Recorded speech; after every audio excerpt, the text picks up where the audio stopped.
สวัสดีเจ้าวันนี้มาพบกับแอนสาวแอนคนเชียงใหม่เหมือนเดิมนะเจ้าวันนี้แอนจะพาทุกคนมาดูพายุเจ้าอันนี้เป็นพายุลูกเห็บนะเจ้าอันนี้เมื่อวันที่29ที่ผ่านมาเนาะโอ้ยทุกคนเยอะขนาดเลยนะเจ้าเป็นพายุที่แหงในรอบ100 ปีก็ว่าได้นะเจ้าเพราะคนอายุ60 กว่าเ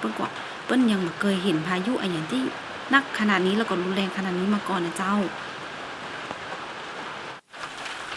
อันนี้ก็เป็นบริเวณหลังบ้านของแอนนะเจ้านี้บนหลังคาเนาะโอ้พอไก่เรียกว่าหิมะนะคะแต่ว่ามาใจนะเจ้าอันนี้เป็นลูกเห็บนะคะแก่นใหญ่ๆลูกใหญ่ๆเลยนะเจ้าโอ้ความรุนแรงของมันเนาะ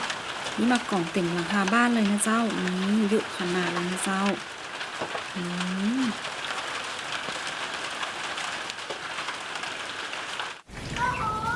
หลังจากที่พายุสงบลงแล้วเนาะเราก็มาดูสภาพความเสียหายบริเวณรอบๆบ้านของแอนเลยนะเจ้า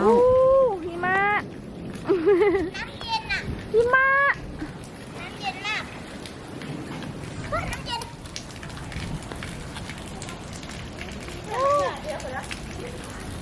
โอ้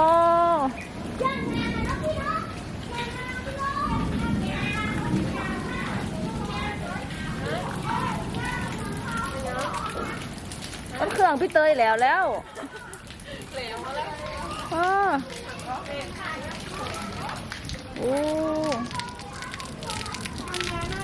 เนาะโอ้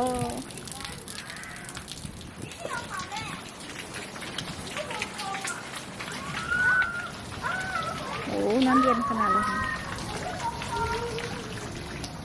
ดูมาค่ะเป็นเดี๋ยวนี้แม่น้ำแข็งแบบเดียวนี้ไหนน้ำแข็งโอ้อันนี้ก้อนใหญ่อันนี้ก้อนใหญ่นี่พี่ก้อนใหญ่เห็นโอ้ยดูดิค่ะอุ้ยก้อนงามอ่ะถ้าเป็นหน่วยลูกแก้วเลยเนาะแม่เป็นหน่วยลูกแก้วโอ้ไหนพี่ขอดูหน่อยโอ้ดูแลมีแต่อันเขาสวยดูแลพี่ดูแลพี่ดูแลเหมือนสโนว์พี่เลยพี่ดูนี่ก็งามพี่ดูแลอันนี้ก็งามอุ้ยนี่น้ำแดงเลยเอาน้ำแข็งไปใส่น้ำแดงโอ้เชียร์โลกโอ้มือเย็นมากเกิดมายังมาเกิดอันนี้เป็นพายุได้เลยนะแม่นค่ะพายุบ้านสว่างไปดูดิบ้านไหนบ้านสว่างเย็นอ่ะพี่มาดูที่บ้านแม่นงนี่เย็นมากนิวซีแลนด์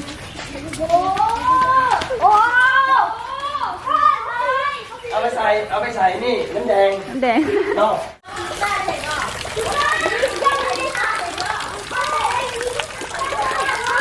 เอาก็มาเอามันเชื้อโรคมันมีเชื้อโรคโอ้ยดูไอควันมาขึ้นไอน้ำแข็งมันขึ้นไหนอ่ะไม่ต้องไปที่ดอยอินทนนท์บ้านเฮาก็มีอีน้ำโคตรกลมเลย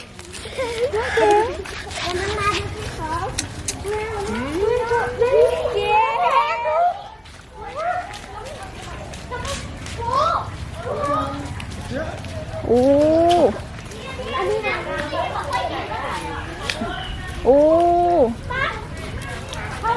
เย็นเลยมันนี่ขาโคตรขาวเลยโอ้ขาดูแลขาโคตรขาวเลยเจ้าโอ้ทีนี้สำนักลูกฮะ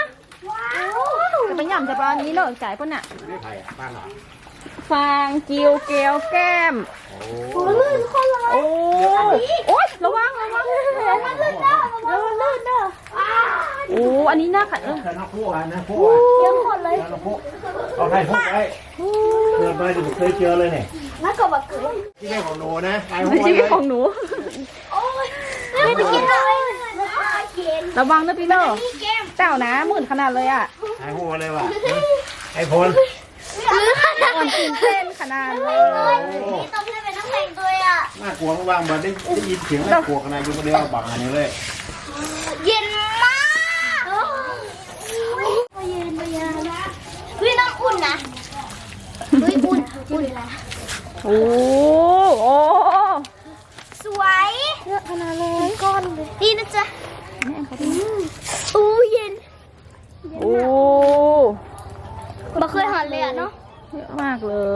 ดูไปถึงนู่น โอ้มีคนเด็กโอ้โหเลยดิกู ขาวเผือกเลย ดูจากน้ำเผือกเฮ้ยพี่ฟ้าก็สวยถ้าเลยพี่มาวันนี้นะดีเลยอ่ะเฮ้ยดูนี่สวยใส่ใจไม่กลัวนะอุ้ยดีเรามาดูที่นี่กัน อันนี้โอ้ยมันอยู่ในน้ พ่อดู ำเย็นขนาดเลย มีแต่น้ ใช่ ำพี่บอกป่วยไหมยายจะดูASMมาป่วยหรือ เย็นมากเลยพี่ หรือ สภาพความเสียหายนะเจ้านั่น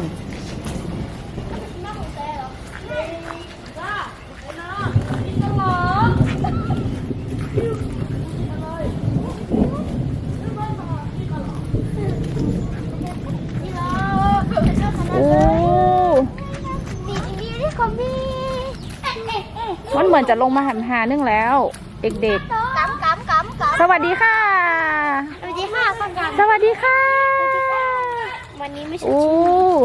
กำลังตื่นค่ะ ปิกบ้านนะมาอยู่นะ พายุละกะ โอ้เย็นปีกละเย็นโอ้อยากเล่นอ่ะโอ้เย็นเป็นคนเดียวเล่นนะแต่ปีกโอ้เย็น ทั้งปุ้นก็มีดู เอา มาจะเมื่อยโอ้ยน้ำเย็น โอ้ของเล่นโดนถมแล้ว โอ้ยดู สภาพ น้ำ แม่กูตายเลย เดี๋ยวเข้าบ้านกันเนาะ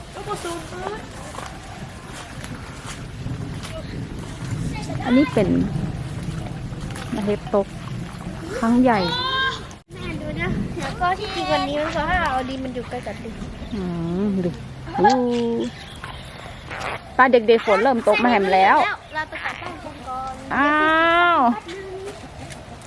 โอ้เอาไปใส่น้ำแดงดีกว่าเนาะไปเด็กๆเดี๋ยวเข้าบ้านฝนตกแล้ว ฝนตกเห็นแล้วกะ ค่ะ ใส่ในนี้